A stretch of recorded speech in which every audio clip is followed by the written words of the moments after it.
महर्षि वेदव्यास ने 18 पुराणों का संकलन किया, जिसमें से एक गरुड़ पुराण भी है। यह पुराण हिंदू धर्म में मृत्यु के बाद सद्गति प्रदान करने वाला माना जाता है।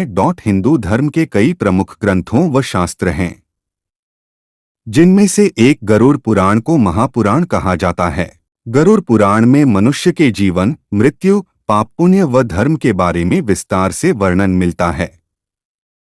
इस पुराण में व्यक्ति को द्वारा जो पाप होते हैं उनके बारे में भी गहराई से बताया गया है। दरअसल गरुड़ पुराण के अनुसार व्यक्ति जो भी कर्म करता है उसका फल मरने के बाद उसकी आत्मा को भोगना पड़ता है, फिर चाहे वह पुण्य कर्म हो या पाप कर्म। ऐसे में आपको बता दें कि गरुड़ पुराण में इस बात का जिक्र मिलता है कि जीवन में कुछ ऐसे पाप कर्म होते हैं जिनसे हमें बचकर रहना पड़ता है, नहीं तो हमें इसके कड़े परिणाम हमें भुगतने पड़ते हैं।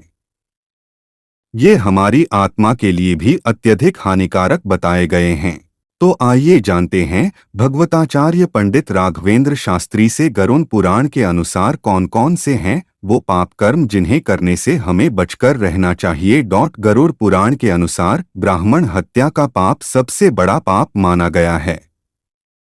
माना जाता है कि ब्राह्मणों को विद्या और धर्म का प्रतीक माना जाता है, इसलिए इनकी हत्या करना आपके लिए बेहद कष्टकारी हो सकता है व आपकी आत्मा को भी इस पाप से कई कष्ट मिल सकता है। हिंदू धर्म में गाय को माता का दर्जा दिया गया है और ऐसे में गरुड़ पुराण में इस बात का स्पष्ट विवरण मिलता है कि गौहत्या महापाप होता है। अगर कोई व्यक्ति गौहत्या जैसे पाप का भागी बनता है तो उसे अत्यधिक दुखों का सामना करना पड़ सकता है और आत्मा को भी कई कष्ट मिलते हैं। माता पिता को भगवान का दर्जा दिया गया है।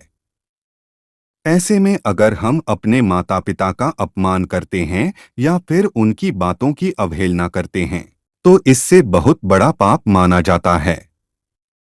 गरुड़ पुराण में इस पाप को बड़े पापों में शामिल किया गया है, इसलिए अपने माता पिता का हमेशा सम्मान करना चाहिए। गरुड़ पुराण के अनुसार अगर आप अपने फायदे के लिए किसी का शोषण करते हैं या अनुचित तरीके से किसी की संपत्ति को हड़पते हैं या किसी के साथ दुष्कर्म करते हैं तो यह न केवल आपके लिए बल्कि आपकी आत्मा के लिए भी काफी कष्टकारी हो सकता है, क्योंकि गरुड़ पुराण में इस महापाप माना जाता है। व्यक्ति को हमेशा अपने जीवन में धर्म के मार्ग पर चलने की सलाह दी जाती है, क्योंकि जो व्यक्ति अपने जीवन में धर्म मार्ग से भटक जाता है और नाना प्रकार के पाप कर्म में लीन हो जाता है उसका विनाश होना निश्चित हो जाता और वह गरुड़ पुराण में बताई गई सजा का पात्र भी बन जाता है।